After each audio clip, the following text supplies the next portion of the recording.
Today on Northwind Aerial Imaging, we're going to go hide some bones. Having the high ground is important to have, whether you're in a moral argument, or you're searching for a missing person, or you're trying to fight a lightsaber battle.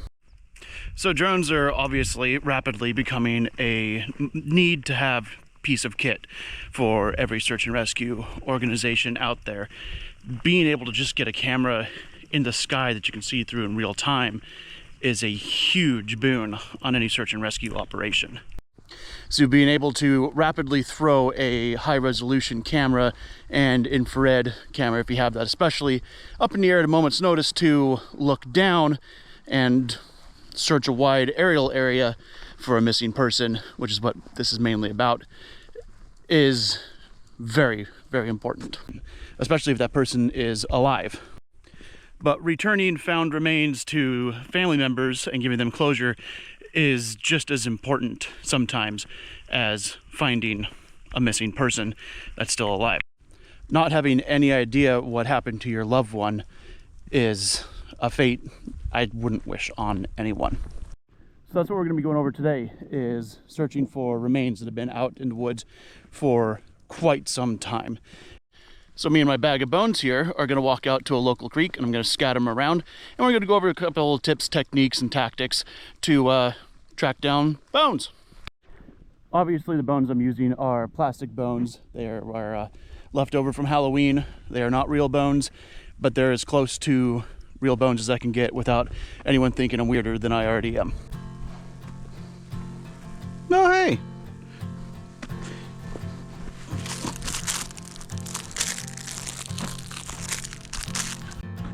Forgot to pick those up from another little search and rescue training I was doing.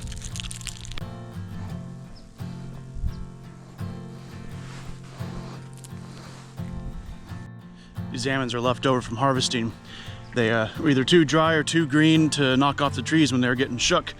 So they stick on there. They're gonna have to get knocked off some point this winter, because otherwise they'll turn black, turn into what we call mummies. And worms, the navel orange worm will, it's actually a moth, will lay the eggs in the old nuts, and they'll overwinter there and they'll hatch. And next year they will cause huge problems. We had that problem last year, actually this year we just finished, where we had such bad damage. It was about 20% of our nuts completely destroyed by navel orange worm, and we got off easy. So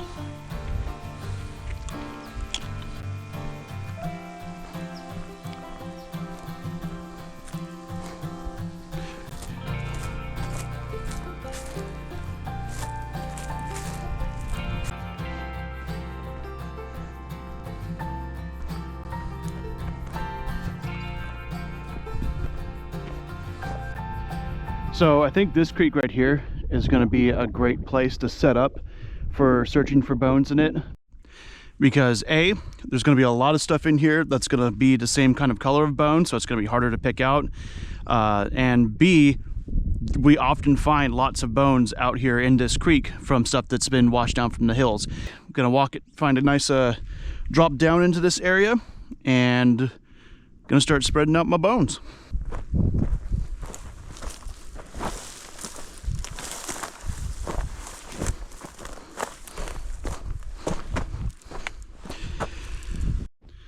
All right, so this is a nice little dirt area right here. Generally bones are probably going to be, if they've been out there long enough, can be covered by dense underbrush.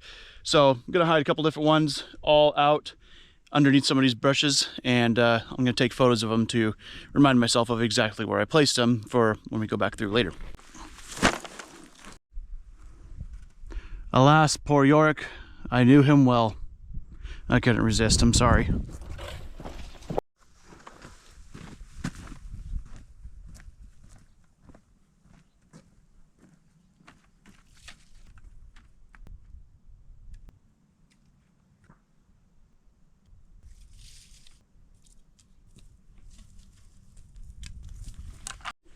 So while throwing bones out, I found something that's kind of interesting, and it's something I'll keep in mind for future videos. But look at this right here. See what I was just talking about? And there's a bone that has been washed down from the creek, and it's literally become part of the landscape right here. But I'll be very interested to see we'll be able to spot that from the air. Another thing that's quite interesting besides the bone right there is the fact that there's all these little sticks laying around that could very likely be seen as bones. You look at this from the air, this could very likely be a piece of finger bone, especially if you compare this same sort of color to the real bone. Obviously, I'm dealing with fake plastic bones. They're not quite as weathered, but I think they'll still be a good approximation. So who knows, maybe I'll get a second set of bones and I'll probably go and start getting them really dirty to simulate remains that have been out for a very long time. But this is as close of an approximation as we're gonna get for now. So let's get on to the drone work. I've scattered the bones pretty much all the way from where I set my backpack down. There's the skull all along here. So it's not gonna be a huge map, but I'm trying to consolidate everything for a good little lesson all in one area. I'll probably see if I can redo this video again soon with my contractor friend, and I'll have him come out and hide all of these bones all along this creek, probably even different portions, and see how many I can find, because that would be interesting to see how well I could do not knowing where they already are, and then potentially have that be a future test for some of my other drone pilots for search and rescue to try and find them.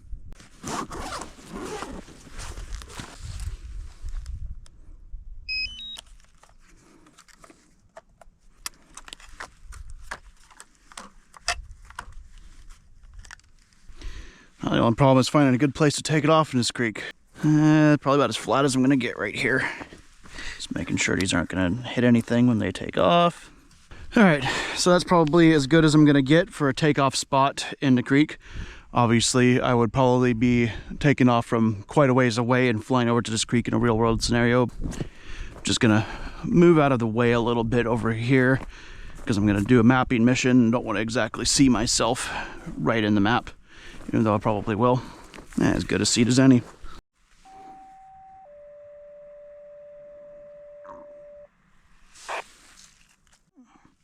All right, let's go ahead and get in the air.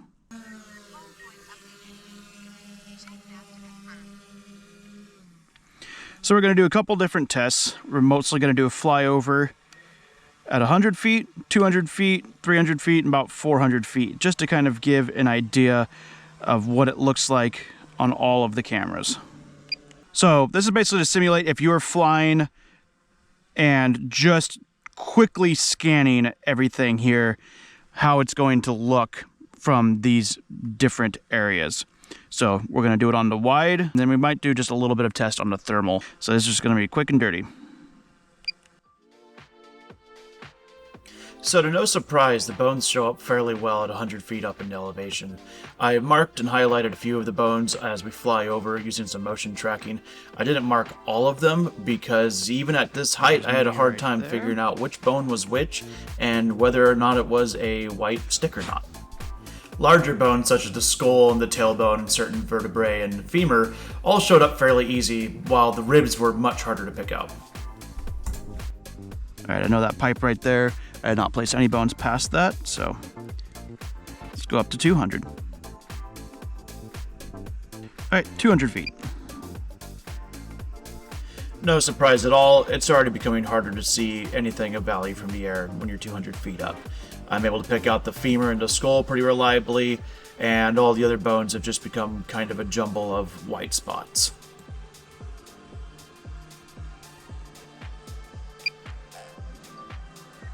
There's me. So, turn around. 300 feet. Now the reason I'm going all these different altitudes is because you're not sure what sort of altitude you're going to be able to fly at when you're actually looking on a scene. If you're up in the mountains and whatnot, you're not going to be able to fly at 100 feet because you're going to have lots of trees and you're going to have to stay above the trees, obviously. So, 300 feet. At 300 feet up, we're running out of stuff to see really quick. The only thing I can reliably say might be a bone is the skull. So hopefully at least having an idea of what a skull looks like from 300 feet up could help you out if you're ever having to search for bones with the drone from this high up. Turn back around and go up to 400 feet. Not quite 400 feet, but just below it. The max legal flight ceiling for drones is 400 feet above ground altitude. So that's where we're at right about now, 394. So we're gonna go up to about as close as we can get. Technically I can go over. It shows it at about 398.3 altitude feet right where we're at, but they also did launch it from the bottom of the creek. So we can go a little bit higher, but 398 feet is good as we need for this. At 400 feet elevation, it should come as no surprise that it's pretty hard to pick out anything that reliably looks like a bone. The real only bone I could pick out from this high up is the skull, and that's mostly selection bias from already knowing where it is. Searching for bones at 400 feet definitely has its place, just not in a creek full of white sticks. Okay, so I've descended down to 100 feet because we're just going to kind of play with this area exactly the way it is. A simple creek with no trees around it, but say we've got a report that there might be bones in it, so we're just doing a quick flyover. But this time, we're going to go through and we're going to use the thermals. So we're going to search. This is black hot right now. So there's me. I show up quite warm. I had a feeling nothing of value was really going to show up on the thermal camera, but I wanted to fly it and include the footage anyways, just to show what this exact same scene looks like when viewed through thermal. And you can see there's nothing really all too specific showing up on the thermal. Why? Because dead people, very dead people, don't really give off any heat. Now, if this was a very, very hot day, the bones could potentially absorb a fair amount of thermal energy from the sun, but I would say not nearly enough to stand out from the surrounding area. So now we're going to switch cameras entirely. We're going to switch to the zoom camera. Now, the zoom can go all the way up to 7 times. Well, it can go a lot higher than that, but 7 times is where it really starts to max out. It's gonna be your best resolution, and then everything after that is gonna be a digital zoom. So now we're gonna fly kind of a little more of a pinpoint search.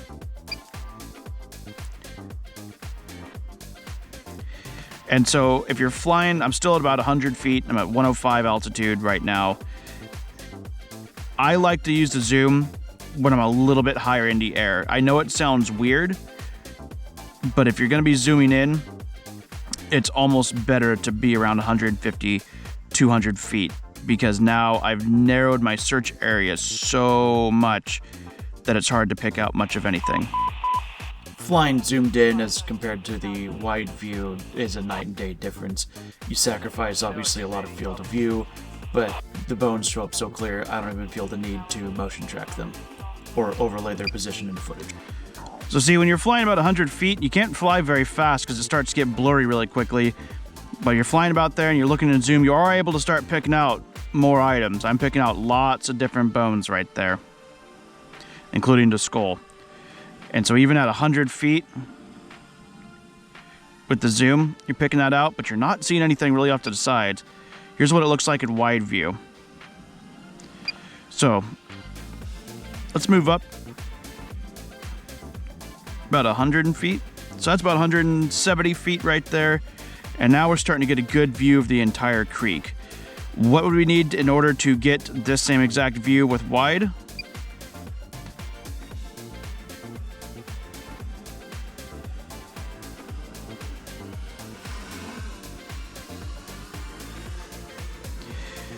You need to be flying about 20 feet off the ground. That's quite low for aircraft. So this is 26 feet AGL from where we lifted off. So we're probably about 20 to 15 feet off of the main ground up there. That's way too low for a drone. Oh, interesting.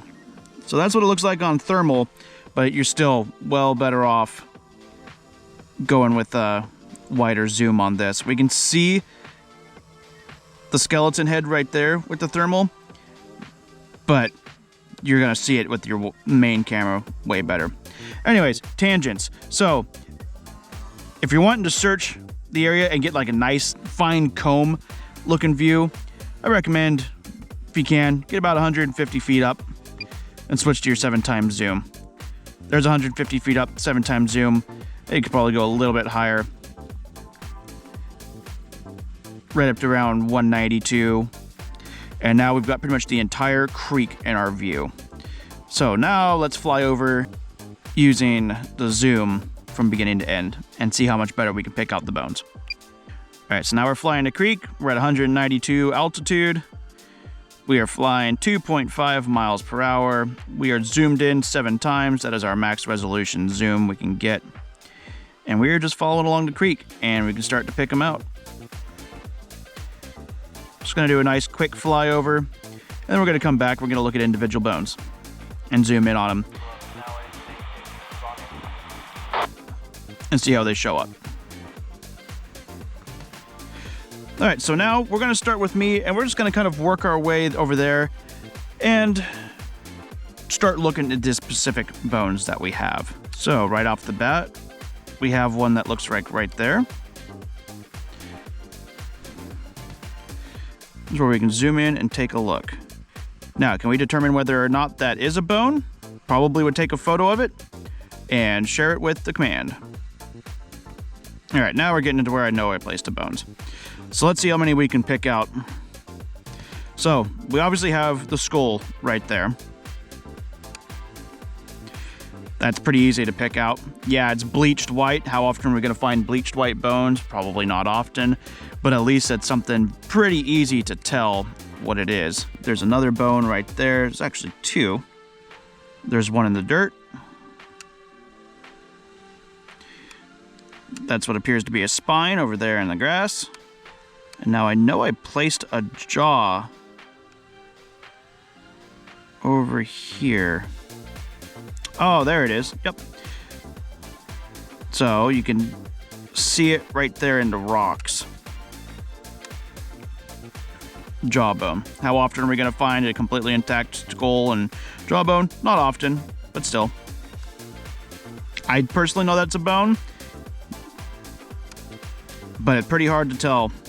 Bones are generally going to, your leg bones, your arm bones are going to have, they're going to be a white stick with knobs on both ends. So that's what you're looking for. And again, you're looking for any coloration that stands out. There's one of the hands.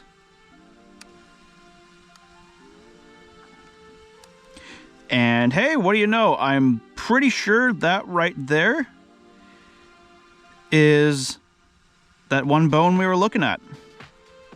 I'll have to go back and double check. I'm pretty sure that's a real bone. How hard is that to tell from everything else around it? Pretty tough, but it's going to show up a lot better in the drone camera, but is a distinctly different whitish color than everything else around it. But that's probably confirmation bias on my part since I already know it was there. More spinal bone showing up against the dirt.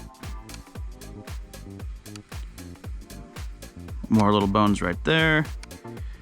I knew I threw some in here. Let's see how many I actually end up finding. They show up pretty clear against the rocks though. That's a pelvis bone, or not a pelvis bone, tail bone right there. And that shows up pretty good against the rocks. I'm gonna have to go find some actual cow bones and do this experiment again. They're all showing up pretty good. There's that other hand. There's a foot.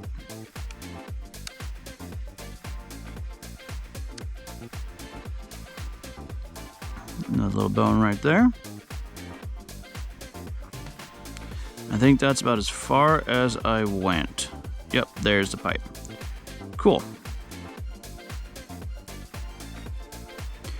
And again, here's what it looks like flying over from the wide view. You can definitely see items down there, and this is what I always try and teach my fellow pilots that I'm helping train on these, is you're looking for items.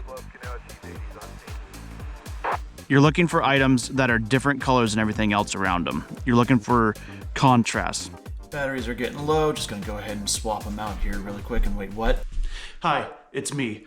So my friends have been telling me that I've been making my videos too long. They tell me I need to keep them underneath 15 minutes. That's not going to happen. So I've been setting a goal to try and keep them underneath 20 minutes. That's not going to happen. So that's why we're going to go ahead and end part 1 of this video right now. And I'll get to work editing on part 2, because I feel like we've wrapped up pretty much everything for now on searching for bones with a drone in a creek. I feel like we've wrapped that up pretty well. So part 2 is going to be all about mapping out an area using the mapping feature of the M3T. One of the other reasons I want to make a part 2 of this is because I flew the same map 2 different days, got 2 completely different views of the ground. So I think I kind of want to expand on the mapping portion a bit. You'll see about it when I get to part 2 of the video. So regardless, for now, thanks for watching. Like, subscribe, yay. And yeah, see you guys next time.